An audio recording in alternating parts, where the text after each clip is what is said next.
my name is Alina, for those of you that don't know me. Today's video is going to be about somebody that I used to be very close friends with. I can even say that we were best friends at some point. Her name is Mackenzie Marie. Before I get into anything, I do want to make a disclaimer and a trigger warning. In this video, I will be talking about a lot of sensitive and very triggering subjects, including rape, sexual assaults. Another disclaimer before I start saying anything, I do want to say this is not a video where I want to cancel somebody. This is me saying like, hey, this person exists, this is who they are, and if you're gonna support them, you may as well know the truth about them. That's what I'm here for today. I am not a YouTuber, this is not my main platform. I just decided that eventually I had to come on this platform because this is her platform, and I just felt that like it was about time to do so because it's been a very long time coming. I'm comfortable enough to sit in front of a camera and finally say something because I've felt silent for the past 4 to 5 years. I already made a Twitter thread about what I'm gonna be talking about today, and I will be referring to my phone a lot. That's why if you see me scrolling, that's what I'm doing. If you would like to read it, it's a very simplified version of what this video is going to be. I will put links to everything with timestamps to make it easier for you. This is the truth about YouTuber Mackenzie Marie. So this video is going to be 4 main topics that I want to discuss and bring to light because a lot of people may not know them, or people do, but they were just brushed to the side and never talked about.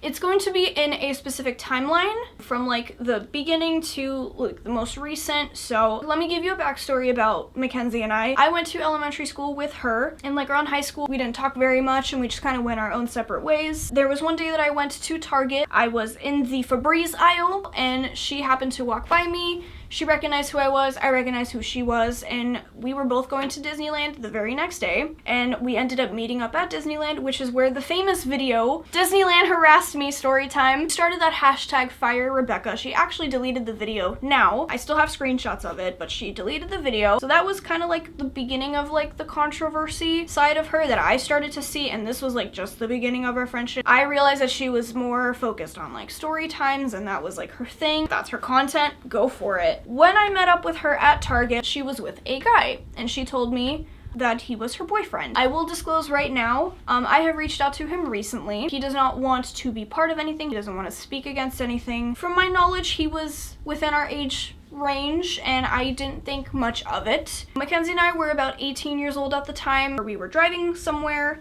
and she asked me if she could tell me something and to not judge her for it, and I said, okay, go for it, and she said, he was 15, and I was shook. When I reached out to him recently, I asked him to confirm to me, and I blocked out his face and his name from the message, but I asked him, I was told that you were 13 when I first met you, and since your birthday was a little bit after mine, you turned 14 when I turned 19.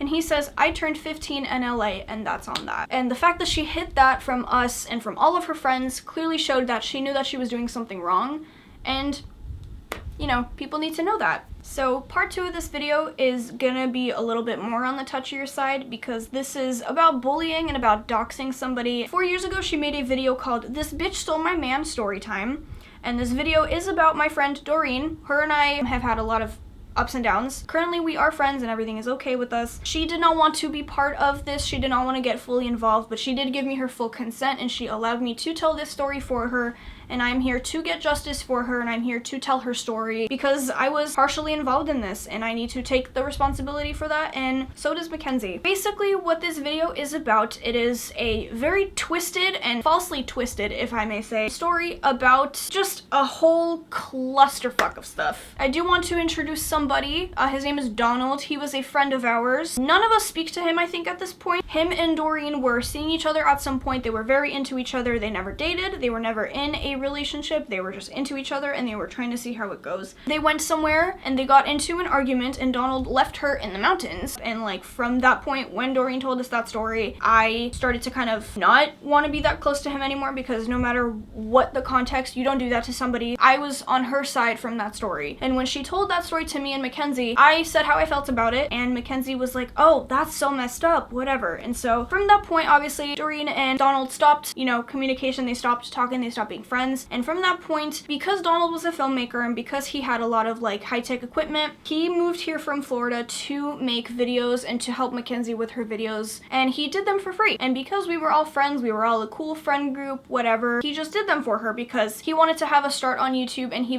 they used each other in a sense. If I'm just being blatantly honest, she needed someone to make nice quality videos for her for free, and he needed his name to be out there, and so even exchange. So at this point, despite what Mackenzie said where she was feeling a certain way about Donald and how I said I was feeling a certain way about him, she ended up actually getting very close with him, and she started spending more time with him, and everything that him and Doreen used to do, like going ice skating and hanging out, they started doing. And so Doreen was just expressing how she felt, saying like, hey, this is really not cool, like he did this to me, and you know that, you said you didn't really want to be friends with him anymore, but you are, and you're spending more time with him. It was a whole mess. At that point, Doreen and Mackenzie stopped being friends because Doreen felt like, I don't want to be part of this, I don't want to be involved in this. But she did not want to talk to Donald anymore, she did not want to talk to Mackenzie anymore, and she respectfully removed herself from the group, and that was, she removed herself from the situation, and that was that, and it was okay.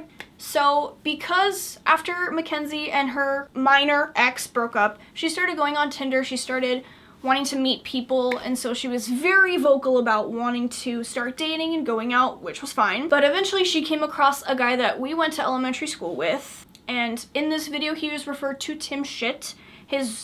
Tim Shit is a reference to his last name, which is Tim Sit. And then there's this guy that I have been talking to named Tim Shit. In this video, she, instead of, you know, hiding the names of people like she said she was going to do, she refers to Doreen as Horeen in this video and made sure to put big capital letters on the screen so people knew. The first one, we're gonna name him Duck. And I have another friend, and we're gonna name her this bitch, Horeen. But we're just gonna call her this bitch. And the guy she refers to as Duck is Donald, so she talks about that whole story. She didn't have to do that, and before she actually started filming that video, I was telling her, do not say her name like that because people are going to know. People are private investigators and they will find out who she is, especially because the nickname you gave her is incredibly close to her actual name, Tim Shit included. Like, the names are not very far from their actual names, which I told her, don't do that. If these people are in your circle, people will find them. That's what people do on the internet. You guys will find stuff like that. And eventually that is exactly what happened. And so I do want to make it clear, even in this video, even though it is titled, This Bitch Stole My Man, she puts in the beginning that she wants to be single, she's not, you know, in a relationship with anybody, so I never understood why she said she stole her man, because he wasn't her man. And if you read the comments, a lot of the people feel the exact same way. Like, girl, like, you know me, like, I'm just trying to be single, like, do my thing, be happy, like, just live my fucking life and be good. And he did not respond to me at all. I sent him this long ass message like, look, I just want to be your friend, like, I really enjoy you being in my life, like, I feel like if I came on too strong to you, like, I'm sorry, like, I don't want you to think I'm like that, I just honestly enjoy being around you, and I enjoy you being my friend, and The guy whose name is Tim Shit, his real name is Jordan, and so we're just gonna refer to him as that from now on. Jordan and Mackenzie were kind of like seeing each other at that point. They were just talking, kind of like how Doreen and Donald were doing. They were just talking and seeing each other. They were not official, they were not exclusively dating, they were just testing the waters with each other to see how it is. Things were kind of going sour with them, and so Jordan decides to actually follow Doreen and like reach out to her. And not too sure if Mackenzie knew that, but he actually reached out to her. She did not stalk him. Mackenzie asked for her opinion on Jordan. Do you think he's cute? Stuff like that. So all the stuff of her saying like she stalked him, she reached out to him, was a lie. Because I was friends with Mackenzie, it was me staying more loyal to her. Whenever anything happened, I kind of felt that I was obligated to stay, like, on Mackenzie's side of things. And obviously that was me having clouded judgment because she was, like, my only friend at the time, and I feel bad that, you know, I stood by her while she did these things and she said bad things about people, but that's what happens when you're manipulated by people who have some kind of power over you. And I look on Jordan's Snapchat and I see a picture of Doreen like at a dinner table with Jordan on Valentine's Day. This is like a month or so after all of this went down. And obviously I'm shook, so I think I either FaceTime or text her and I'm like, hey, guess what I just saw on Jordan's Snapchat? A picture of him and Doreen out on a date.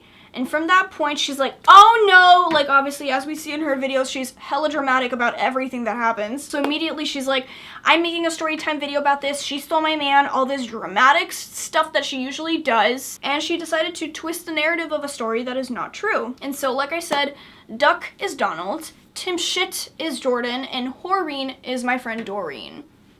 Great job of hiding identities, Mackenzie. Very creative. In this point, she actually threatens to come to Doreen's house with a bat and break her windshield. I'm gonna go buy a motherfucking bat. I'm gonna go to that bitch's house and I'm gonna fucking break her windshield. I'm literally gonna break this bitch's windshield. I was there when she filmed the whole video. I was literally sitting outside of her room. But she told me that a cop came to her house with a summons for court because Doreen actually had granted for a restraining order. Mackenzie did not take it seriously whatsoever. She was like, oh my god, okay, Jesus, she's crazy, whatever. And so because she didn't actually end up going to the court date, the restraining order was active, and it was active for a whole year. Because Mackenzie used Horeen, something very, very, again, similar, a couple letters off from her actual real name, people found out who she was. And she ended up getting so many threats, and just people were vile and disgusting to her. People harassed her on all platforms of her social media. People found her Instagram, her YouTube channel, and everything.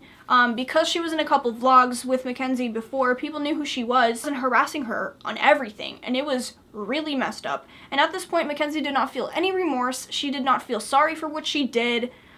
She just wanted to hurt somebody. And that is exactly what she did. And the most disgusting part of it is that video is still up to view right now. And the reason why I needed to make sure people knew the story is because Doreen deserves an apology for what happened to her. And she deserves to get that video taken down. Because I remember I found a video that someone sent me of Mackenzie talking about, like, it was like an Instagram story a friend of mine sent to me. And they were saying, she's like, I don't believe in, like, talking badly about people on the internet. I'll include the clip here. I'm not going to do that because I'm not a fucking cyber bully. I don't think it's okay to talk negatively about other people on the internet. I don't think it's okay to spread hate. But I thought it wasn't okay to hear that she's like, I don't talk negatively about people on the internet. I don't believe in cyberbullying. Well, that's exactly what she did, and she's being a hypocrite because she does talk badly about people on the internet, and she makes story times about people that she's not friends with anymore because it's YouTube content, which is a very toxic mentality. It's gross, and it's not something that I support, obviously, which is why I'm not friends with her anymore, clearly. My main goal is for Doreen to get an apology, preferably public, because if she was willing to publicly dox this girl for YouTube content, she deserves a public apology, whether it is her reaching out to her on her own terms or making a video about it. Doreen deserves an apology, and I believe that, she believes that, and I'm still waiting for it. And I'm also waiting for her to delete that video because it's not okay. And to some point, it's just disgusting to still profit off of harassing somebody on the internet publicly, especially when the story is not even 100% factual and true. So, Mackenzie, she's waiting and I'm waiting. So, it's time. So before I get into this third topic, I do want to say this is the part where I will be talking about assault and rape and just all that very touchy, triggering stuff. So, just a disclaimer before I get into it, this is the part where I will be talking about it. I do want to make it clear before I get into this, and I might get emotional during this video, which I knew I was going to be, but I do want to say that I am a victim of rape and sexual assault. I've gotten to a point in my life where it doesn't hurt me anymore. Talking about it is not hard for me anymore because it's been many years since it happened. It still hurts, it still bothers me thinking about it, but I am a survivor, and I don't want to say that I'm a victim, even though I just did, but I survived through something like that, and it's very important to talk about this next topic because it is very messed up, and this is probably one of the main reasons why I decided to come out about her. What happened at this point, I'm not friends with Doreen anymore because of what happened. You know, this video happened, whatever. I took Mackenzie's side, and, you know, as any friend would at the time, and so, basically, she meets a YouTuber named Chris Oflyng. At the time, he was very close to 1 million subscribers. And I believe they met on Twitter, for what I remember. He, like, reached out to her on Twitter. He wanted to hang out with her, stuff like that. They got close very fast, very soon, which was okay. Something I do want to say first is I've actually talked to Chris recently. I spoke to him on the phone for a little over an hour, and I do want to say that even though I will be talking about a situation that directly involves him, he knows my opinion on the situation, and he has already apologized and spoke his truth about this situation, so I don't hold any anger or any kind of negativity towards him. Him and I are okay. Him and I are friends. Like I said, I spoke to him recently. He knows I'm making this video and he actually supports it.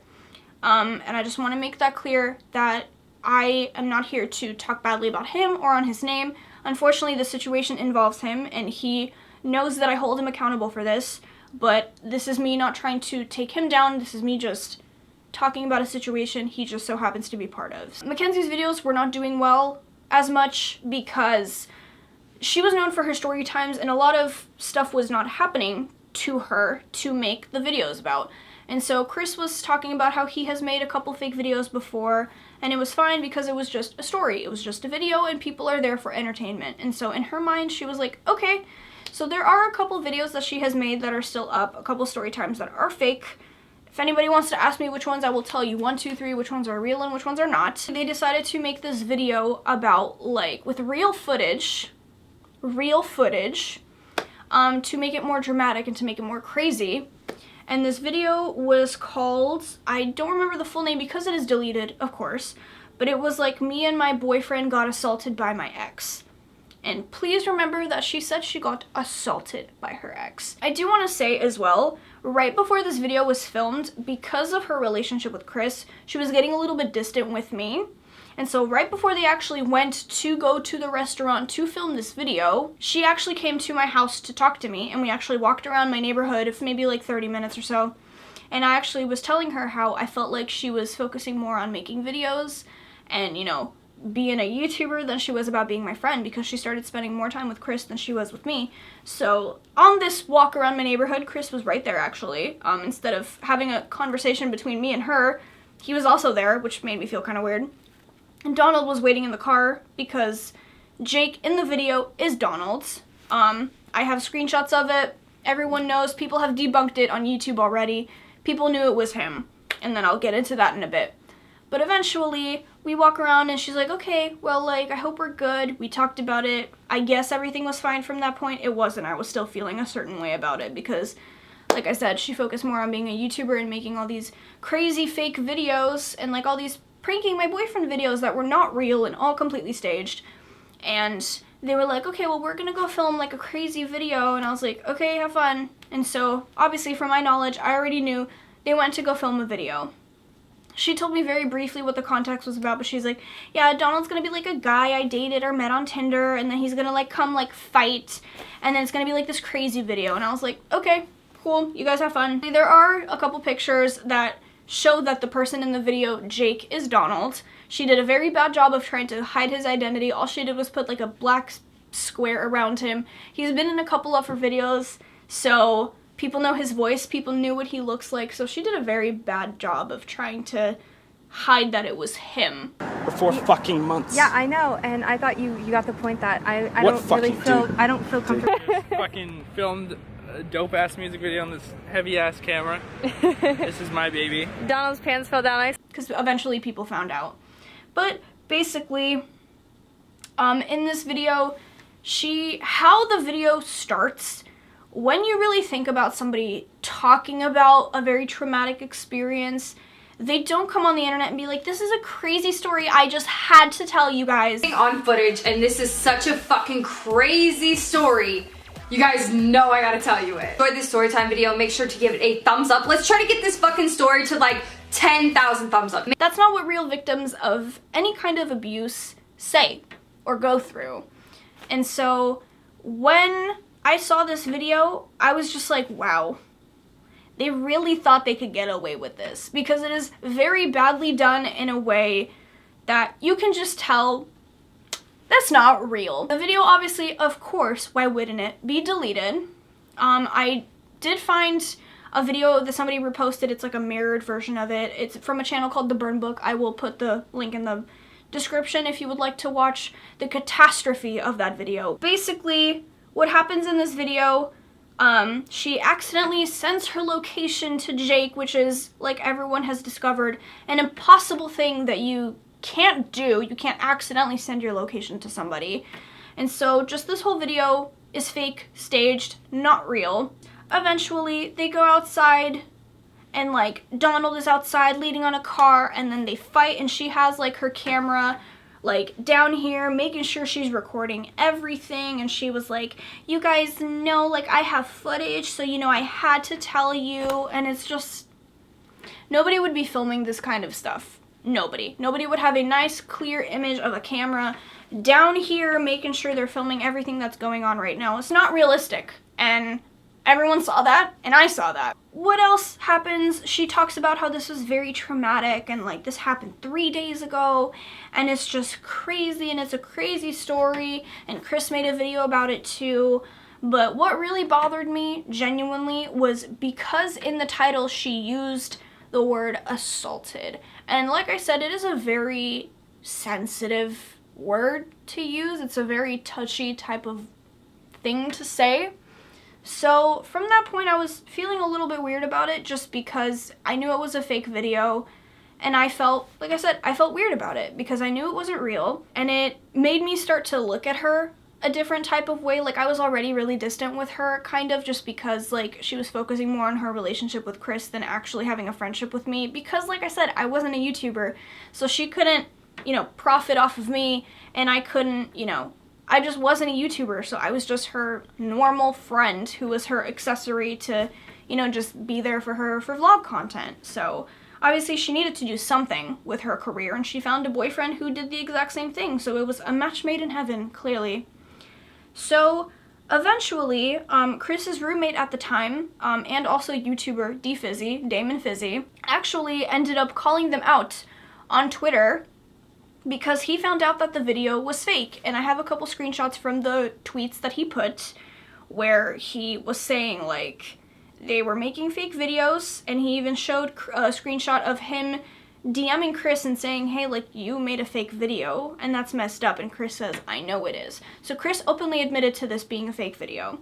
And eventually, while this whole thing was going down, Chris and Mackenzie ended up blocking Damon. He posted that. I have a screenshot of that. And so at this point, I was kind of like in the back, like, ooh, doesn't that suck? Because like I said, I didn't care much for this video anyways. It was a fake video about a touchy subject that was stupid. If you think about it, they were making money off of that, and a bunch of people were worried about them, like, oh my god, are you okay? Is everything okay? Are you and Chris okay? And they're like, yeah, like, we're okay, we're doing fine. And it's just, it's BS. It is BS, and they knew it, and now everyone else knew it. Karma came through.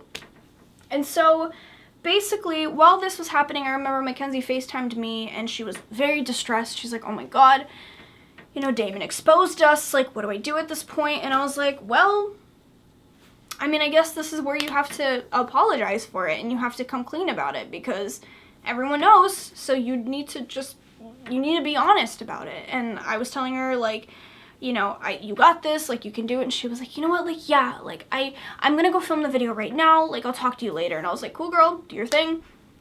And she didn't really talk to me for the rest of the day. She just told me, like, I finished the video, I'm gonna edit it and post it tomorrow. I was like, dope, nice. I was like, wow, she actually took responsibility for something for once. But I woke up and I remember I was like, cool, let's watch this apology video. Like, damn, she's taking responsibility. We love that. And so when I sit back and watch this video, to put it mildly, it was not what I was expecting. And so that video, of course, again, why wouldn't it be? It's deleted. But I did find this clip. I will put it right here. The story is not fake. Yes, I was assaulted by my ex-boyfriend. Yes, the footage in the video was dramatized. Yes, it is my fault that I did not tell you beforehand that the footage was dramatized, and that I am truly sorry for. I do apologize. I did find this clip where she says that the story is not fake, when, excuse me, it is. And the whole internet knew it at this point. It was fake. It was a staged, scripted, fake video, and instead of apologizing for it, she covered up a lie with another lie, saying, like, yes, I was assaulted by my ex, when no, honey, you weren't. And at this point, like I mentioned a little bit ago, I am a victim of sexual assault and being abused and being raped by an actual ex of mine. And so when I hear her making a video about this and lying about it, it started to severely affect me because at this point in my life, like, I was 18 years old, I was out of high school. At this point, I didn't have to see my rapist every single day. And so I started to really think about what happened to me at this point in my life. I was 18. I started getting a little bit more educated. And the more I learned and the more I, like, researched, I realized, like, at that time in my life, I was able to say it. I was able to have the sentence come out of my mouth that I was raped. And at this time, Mackenzie was, like, kind of the first person I really, like, sat down and talked to about this. And I would sit on her bedroom floor with her at literally, like, 3 a.m. She and I lived very close, so I would stay at her house very late and we would just talk about stuff. And so a lot of the time I was talking to her about this and about how, like, scary it was and how, like, it just hit me that this happened to me. And, like, I told her in very descriptive detail about what happened to me and, like, what occurred and how things happened to me, because she was my best friend at the time and I felt comfortable enough to tell her. And so it was a lot.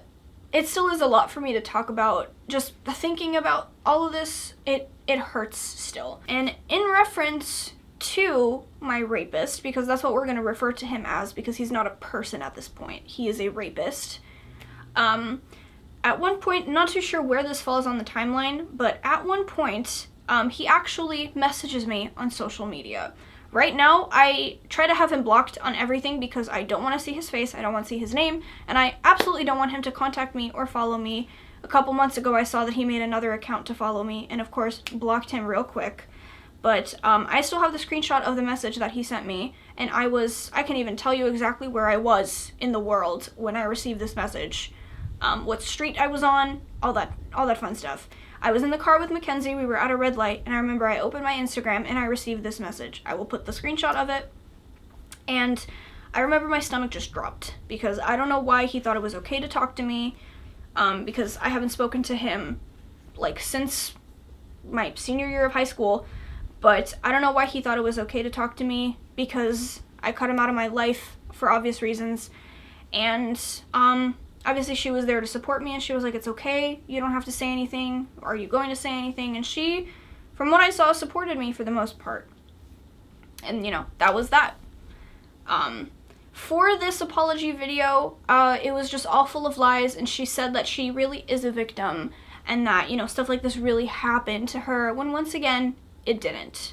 And so it started to affect me heavily at this point, and I just really started to personally, like, step away from her, because if this is the kind of person she is, I don't want to be part of it. And so at this time, I started becoming closer friends with a group of people, but I met them through Mackenzie and, like, through other mutual friends that we had, and I started spending more time with them. I started to actually, like, have a social life, and I started to, like, party and, like, go out and stuff. I was 19, almost 20, and I started to kind of pay, you know, closer attention to having these friends, because they weren't lying YouTubers or lying for clout YouTubers. And so I just thought, like, okay, let's give these friends a try. And so she would, like, text me, like, I miss you, let's hang out. And I was like, oh, I'm doing this. So I kind of always gave her excuses why I couldn't see her. I didn't want to be around her because she was focusing on making these videos, and that's just the kind of person she was, and I didn't want to see her. And she started to notice that. And so eventually I started getting more and more angry, and I started to, like, just stop talking to her altogether. And so one day, I remember it was like right before a party. I was, like, talking to my friend, and I was telling him, I was like, damn, she really, like, cares more about views and money and subscribers than she does about me. And so I remember I made this very, like, vague, like, I don't even know how to say it. It was, like, a very, like, petty Facebook status where I say something like, people on the internet will care more about, like, making money and being famous than holding on to their actual loyal friends. And so this is gonna kind of lead into part 4 of this video, which is possibly the hardest part for me to talk about. And so basically, after I post this little Facebook status, don't say anybody's name. I don't even say anybody's gender. I just make a vague little petty Facebook status because I was that bitch. And eventually, Donald, from what I find out, Donald screenshot my Facebook status and texted it to Mackenzie, and Mackenzie calls me. And literally the phone call goes something like, did you post a Facebook status about me? And I was like, yeah, I did, and what? Like, I didn't, ruthless, did not care. And then she's like, well, what's going on with you? Like, I haven't seen you, like, what's happening? Like, are you okay? And I'm like, yeah, it's just, you know, you're here in YouTuber land making fake videos, and I don't like it. And she's like, well, this is my job. Anytime anybody had some kind of opinion about YouTube, it was always, this is my job. This is how I pay bills. You don't support me. This is how I live. This is how I make a living. Like, it was the same thing. She was a broken record. It was her job. It's how she paid bills. Whatever. We get it, sweetie. You're a liar. I get it. And so I was telling her, like, I don't want to be friends with you, because if this is the kind of person you are, I don't want to be part of it, because you know what happened to me. You know what I went through. I talk to you about it all the time. And she's like, Alina, but like, I was abused. And I was like, Mackenzie, what happened with your dad? And very briefly, she had an abusive dad. Stuff went down with her family. That's not me to talk about. That's her to talk about. She did talk about it in the apology video, but it's gone, so there's nothing really to refer back to. But I would say, like, that's not what you said in your video. Your video was you talking about you getting assaulted by an ex. And that video is not real. And you're making a fake video about something that never happened to you, when you're basically taking my trauma and making it into something you can profit off of. And she goes back into, you don't support me, it's just a video. And I was like, okay, well, if it's just a video, I don't want to be part of it anymore. I don't want to be around this anymore. And, you know, I wish you the best. I'm gonna go do my thing, and you can enjoy lying to kids for money. I hang up, and that was basically the last time I ever spoke to her. So eventually, because time went by and I wasn't friends with Mackenzie anymore, I felt that it was right to reach out to Doreen. And so I text her, and I tell her, like, I just want to say, like, I'm really sorry about everything that happened. I'm sorry that I was, you know, on her side during this. I even explained to her, like, I thought, I didn't even like the fact that she used your name. I told her not to. And I just kind of told her, like, I'm so sorry that I was a bad friend to you. I'm so sorry that, like, this happened to you. I didn't even like it or support it on my own end. And I'm just sorry that you had to go through this. And, you know, because she's an angel, she forgave me. And she, you know, it didn't take very much for her to actually forgive me. She said, like, I understand. Thank you so much. And everything was cool. And then a couple weeks later, we ended up meeting at the mall. And then we just talked about everything. And, like, it was just, we got a new friendship again. And I was not friends with Mackenzie anymore. So I felt like, hey, I just righted my wrongs. And I'm supporting a girl that was hurt by someone that I used to be friends with. And so I felt really good about it. I, you know, cleared up any bad blood or any bad, like, energy that I had between me and Doreen. And I felt really good about it. And I was like, cool, I have my friend back. And my friend that unfortunately had to experience something very crappy from someone that I was close with. So because I was hanging out with Doreen, I was just like, let's post a photo of me and her. That was my thing. I was like, Instagram, everyone needs to know what I'm doing 24/7. And so because of that, Donald was still following me, even though I wasn't really friends with him anymore. And I don't know if he knew that I wasn't friends with Mackenzie anymore. But because I posted a photo of me and Doreen on my story, he, like, texted me and he's like, I can't believe you're friends with her. How could you do that to Mackenzie? And instead of, like, wasting my time and responding to him, I just whipped out my camera. Doreen and I put our middle fingers up, and I sent that to him, and he didn't say anything back, and I felt really good about it. And I didn't care what he had to say, because he treated her badly, Mackenzie treated her badly, and this was my friend, and I was going to stick up for her, because I didn't do that before. And so I needed to be there for my friend now, because I apologized, things were good, and I'm on her side now. And so, this is my least favorite part of the video to talk about, because this hits home. And this is going to be the part of the video where I talk very in depth about rape and sexual assault. So, one day, I'm minding my own business, and I had a friend from high school text me, and they said, I don't know if you're ready for this, but I just want to make sure you know. And I was like, what's happening? So they're like, so I saw this, And then they send me a photo of a video on Mackenzie's vlog channel called Emergency Pet Hospital. And in the thumbnail is Mackenzie and the guy who raped me. And so in my mind, I was like, this is probably her revenge for the fact that I'm friends with Doreen.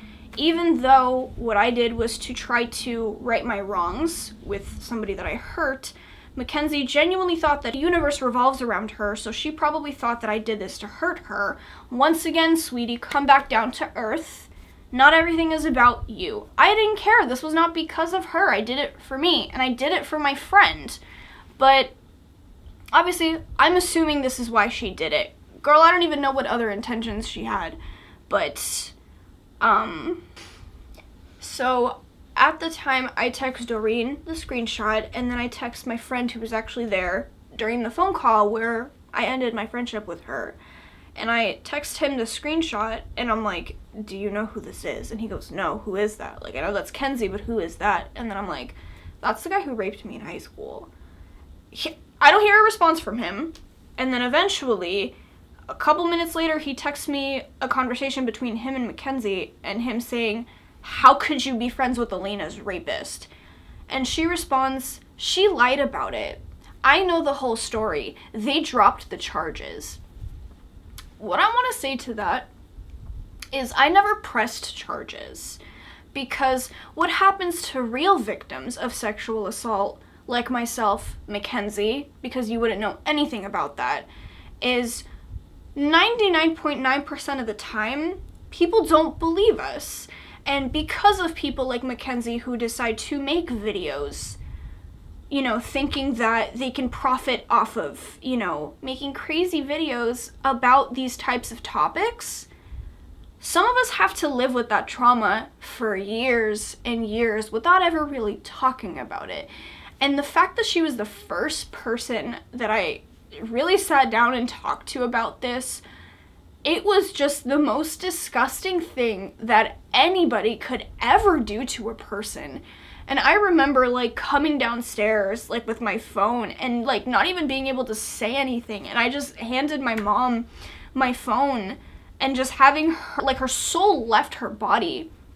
And she's like, are you kidding me? I was like, nope. My friend just sent me this. And she's like, so what is this? I was like, she made videos with him. And I eventually, like, went on that vlog channel and I saw she made a couple videos with him. And my mom was like, that fucking bitch. And so I was like numb, because I didn't know how to feel in that moment, because I realized, like, wow, Mackenzie is the type of person who thinks that everything needs to be vengeful. People are always out to get her. People are always supposed to, like, it's about, like, revenge and hurting people and, like, feeling a certain way about yourself. And that's messed up. And the fact that instead of just, like, living her own life and doing her own thing, she needed to make sure, like, she did those videos because she, for some reason, assumed that I would watch them. She thought that, like, Alina's gonna watch these videos and I need to hurt her. And that was so disgusting of her. And, like, for the past 5 years, I really wanted to say something for the longest time. And, like, at the time, when I was still friends with her, like, there's still videos that I'm in that are still up on her channel that you can watch. And I just knew, like, she could make a story time video about me that's a lie and people won't know. Like, and for one, obviously she never made a video about me because I never did anything to her. She knew that I had this kind of dirt on her. And this isn't the only problematic thing about her. There is so much more that I could talk about, and I could make a whole, like, movie about all the terrible things that she's done to people and to me, and about the terrible things that she's done in her own private time. No normal person will go out of their way to make sure that someone gets hurt so hard and they have to reach out to the person's rapist, because that's exactly what he is, and that's exactly what I will call him for the rest of my life. He was my rapist, and Mackenzie Marie reached out to my rapist and made videos with him to hurt me. And those videos are not up right now because she did what she had to do. She probably doesn't talk to him anymore. And that was that. And from that day, I just realized the kind of person she really was and what her life was all about. It was about hurting people. It was about profiting off of lies. That's the kind of person that she was. And to this day, she still has not taken responsibility for any of her actions because any apology videos that she's ever put out have been deleted. On one hand, Chris has actually apologized and, you know, told his truth. There's a whole video, it's like I think one of the most recent videos he even has on his channel from like a year ago, and I'll put that in the description and I'll put a timestamp where he actually talks about it. Like, there's a difference between people who take responsibility for their actions and then there's people who just do damage control at the moment to, you know, fix their image, and then once people forget about it, they just move on. And that's the kind of person that Mackenzie was, and it's disgusting. And don't forget that her demographic was all kids. Like, I did YouNow live streams with her all the time. I spoke to kids. We were 18 years old at the time. Like, I'm 23 right now. We talked to children. And we talked to, like, little girls, and little girls were like, what are your tattoos about? Like, oh my god, like, what's your next story time video about? Like, these were kids that watched Mackenzie, and these were kids that were highly influenced about her. And at the time of our friendship, she had, like, 300 to 400,000 subscribers. She has 1 million now. Make sure Brad Mano gets his check in the mail. But that's just the kind of person that she was, and I want to make sure that everyone knows that, because if you're going to continue to support her, you should know that the kind of person that she really is. She's a liar. She's not genuine. She doesn't care about the friends that she has around her unless she can benefit from them. Like, unless you're a YouTuber and you can make videos with her and you can do crazy challenge videos and, like, vlog with her, she doesn't care about you. Because if you watch any of the videos she has now, see how many friends that are in old videos are in them now. None of them, because they don't last. And so I just needed to make that very clear, that this is who Mackenzie Marie is. She dated a minor when she was legally an adult. She made a fake video about being assaulted, and then when tried to apologize for it, she further lied about it instead of actually taking responsibility and actually apologizing for what she did to hurt people who are actual victims of assault. And then the cherry on top is, after we stopped being friends, she became friends with the guy who raped me for multiple years, a guy who abused me emotionally, physically, mentally, someone who gaslighted me for years, somebody who made me lie to my own family multiple times, and somebody who treated me poorly. So if you're going to continue to support her, and if you've watched this video all the way through, I don't know what to say to you. You can do your own thing. You know, Mackenzie, sweetie, if you watch this, I'm going to wait for a public apology, because if you were able to publicly post videos of you and my rapist, let's not forget that's what he is, if you were publicly posting videos of that, you can spend some time to publicly apologize to me. You can also apologize to Doreen and take that stupid video down. This bitch stole my man. And I'll wait. And all of us are gonna wait, because you have yet to address anything. You have yet to speak up about anything and take responsibility for the disgusting actions that you've done, and apologize and own up to the shit that you've done all these years, because you're a liar, you're a fraud, and you're a terrible person. And I'm not afraid of you anymore, and I'm not afraid to say that and for everyone else to hear that. Because if any of you have ever met her at a convention, just remember that you probably met her for a couple seconds, whereas I've known her for many years of my life, and I know the kind of person she is off camera when she's not lying to you to make money off of you. So, and that's the tea on that. But I do want to say, if you did sit through this entire video and listened to everything that I had to say, and, you know, looked at all the screenshots and looked at all the actual genuine proof that I have against you know, everything that I said about her, thank you. The most you can do to help me is to just share this, to make sure this gets to as many people as it possibly can. I deserve an apology, and I deserve an explanation for why any normal person would ever do that to somebody, because I wouldn't. No matter what anyone has ever done to me, I would not do that to them. It was a tough one, but it was something that I had to do, and it was a very long time coming for me, and something I'm very happy that I did. So anything that I reference that you can watch, I will put in the description. Any links, any timestamps, anything else like that, I will put in the description. And yeah, thank you. And there's not really much else I could say.